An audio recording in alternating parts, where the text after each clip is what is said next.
Good afternoon বন্ধুরা। তো আজকে আমরা চললাম একটু বেড়ুবেড়ি করতে।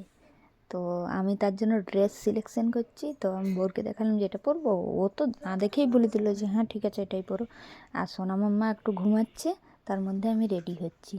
তো আমি ভাবলাম যে ওর ঘুমানো ওঠার আগেই আমি রেডিটা হয়ে নিই, কারণ তাহলে সুবিধা হবে। কারণ ও যদি উঠে যায় তাহলে তো আমার রেডি হলো, কিন্তু তারপর তাকেও উঠোতে হলে আমাদেরকে, কারণ আমরা একটু রোদের মধ্যেই আমরা চাইছিলাম যে আমরা যেতে পারি, কারণ এখন শীতকাল পড়েছে। আর তো রোদের মধ্যে একটু রোদ দেখে না বেরোলে ঠান্ডা লেগে যাবে। আমরা আসলে বাইকে যাব তাই। তো এর মধ্যে আমরা রেডি হয়ে বার হয়ে গেলাম। এই যে আমরা বার হচ্ছি। তো সোনার তো প্রথমে তো উঠে পড়ে খুব কান্নাকাটি আমাকে নিয়ে যাবে না, কারণ ওকে আমরা উঠিয়ে দিয়েছিলাম। তারপরে যখন ও গাড়ি দেখেছে তো ওর তো ফুর্তি আমাকে নিয়ে যাবে না। তো তারপর আমরা বেরিয়ে পড়লাম। তো এই যে আমরা রাস্তার মধ্যে দিয়ে যাচ্ছি। ও আচ্ছা আচ্ছা, তোমাদের তো বলাই হয়নি যে যাচ্ছি কোথায়। তো আমি যাচ্ছি, আজ আমরা যাচ্ছি পিকনিক। তো এখনও কোথাও যাইনি, তাই আমি একে বললাম চলো বেরিয়ে আসি। সবসময় বাড়ির মধ্যে থাকলে তো আর ভালো লাগে না। তাই আমরা যাচ্ছি সামনে একটা পার্কে। আমাদের বাড়ি থেকে মোটামুটি 7-8 কিলোমিটার দূর হবে। এই যে আমরা চলে এলাম পার্কে। তো পার্কের মধ্যে আমরা চলে গেলাম বোটিং এ। আমরা বোটিং এর ব্যবস্থা ছিল, তো আমরা চলে গেলাম অনেক বোটিং। বড় ড্যাম। তো এখানে যে একটা ড্যামে খুবই গেট মজার আছে, জিনিস ঘটেছে, প্রায় তো সেটা 44টি গেট পরে আছে। না হয় তোমরা দেখতে পাবে। তো এই যে আমরা সেই বোটিং ড্যামে করছি, আমরা আর এখন আমার বোটিং করছি। ব্যাগের মধ্যে আমি সামনের ওর মধ্যে জন্য একটা বোটিং গোলা করতে নিয়ে আমাদেরকে এসেছিলাম। দিয়েছে তো আর ও কি। দেখতে পেয়ে গেছে, তো বোটিং এ তো বোটের মধ্যেই বলছে গোলাটা ওকে খাইয়ে দিতে। তো খেলো তো না, আমাকে হাতে ধরে বসে থাকতে হলো। তো এই যে এই বোটিং এর মধ্যে আপনি ও কিছু খুব বলতে চান? এনজয় করছিল। এই যে আমরা বোটিং করছি, দেখি আমরা দেখাও 3জনেই ছিলাম। তো সোনকা। আমরা সেখানে একাই বোটিং করছিলাম, আর বাকিরা সব পার্কের মধ্যে ছিল, কিন্তু বোটিংয়ে কেউ ছিল না, আমরা 3জনেই ছিলাম। এটা আসলে সেলফ বোটিং, হ্যাঁ, এটা নিজেই পেডেল করে নিয়ে যেতে হয়। এই যে একদিন, আর এই যে মজার গল্পটা হচ্ছে, আমাদের বোটটা হঠাৎ করে খারাপ হয়ে গেছে পেডেল করতে করতে।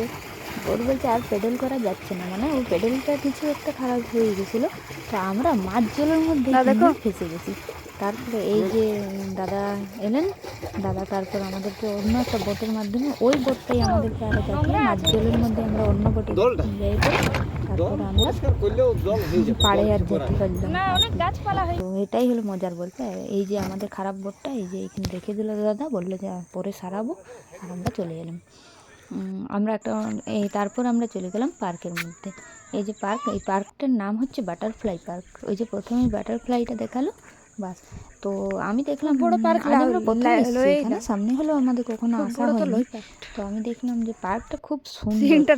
আর প্রথমেই মাম্মাকে হরিণের মধ্যে এই যে ও চেপে গেছে, এই যে ঘোড়া, আর এই গোল গোল, এই গোল গোলটা ঘুরতে না আমার মাথা ঘুরিয়ে যাচ্ছিলো, কিন্তু মাম্মার খুব ভালো লাগছিলো।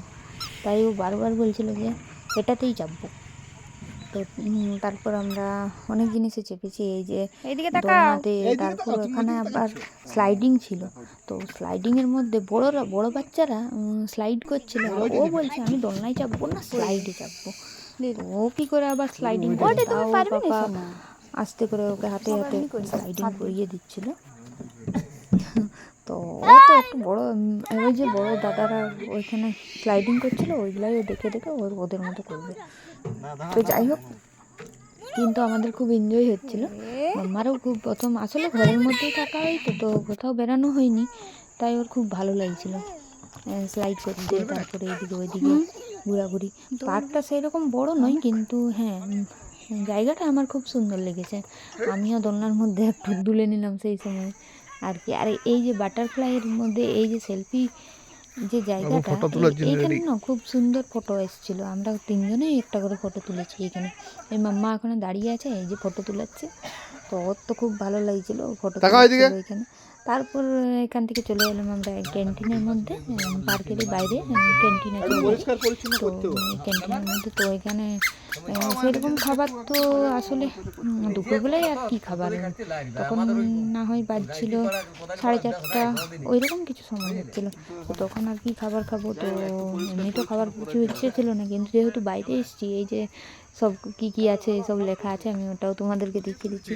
তো বাইরে যেহেতু এসছে কিছু তো খেতেই হবে, তো আমার তো favourite all time favourite role, তাই আমি একটা রোল খেলাম, আর হাজব্যান্ড তো কিছুই খেলো না, ও তো এমনি চলে এসছে। তারপরে আমি রোল ওরা বানাচ্ছিলো, তার মধ্যে মাম্মা ওইদিকে কতগুলো এই যে হাঁস দেখেছে, তো ওর পিছু পিছু দৌড়তে দৌড়তে চলে এলো, তো আমিও চলে এলাম যে তোমাদেরকেও একটু দেখিয়ে দিই। এই যে এটা আসলে গ্রামটার নাম বদড়া, আমাদের বাড়ি থেকে 7-8 কিলোমিটার দূরে এটা বদড়া, মাটির সৃষ্টি একটা জায়গা। তো তারপর আমরা ওইখান থেকে চলে গেলাম, আর এটা হচ্ছে আমরা বাড়ি চলে এলাম, আর বাড়িতে মাম্মা এখানে খেলছে। তো আজকের ব্লগটি এখানেই শেষ করছি। আজকের দিনটি খুব ভালো গেল, আশা করি তোমাদেরও আমার এই ব্লগটি ভালো লেগেছে।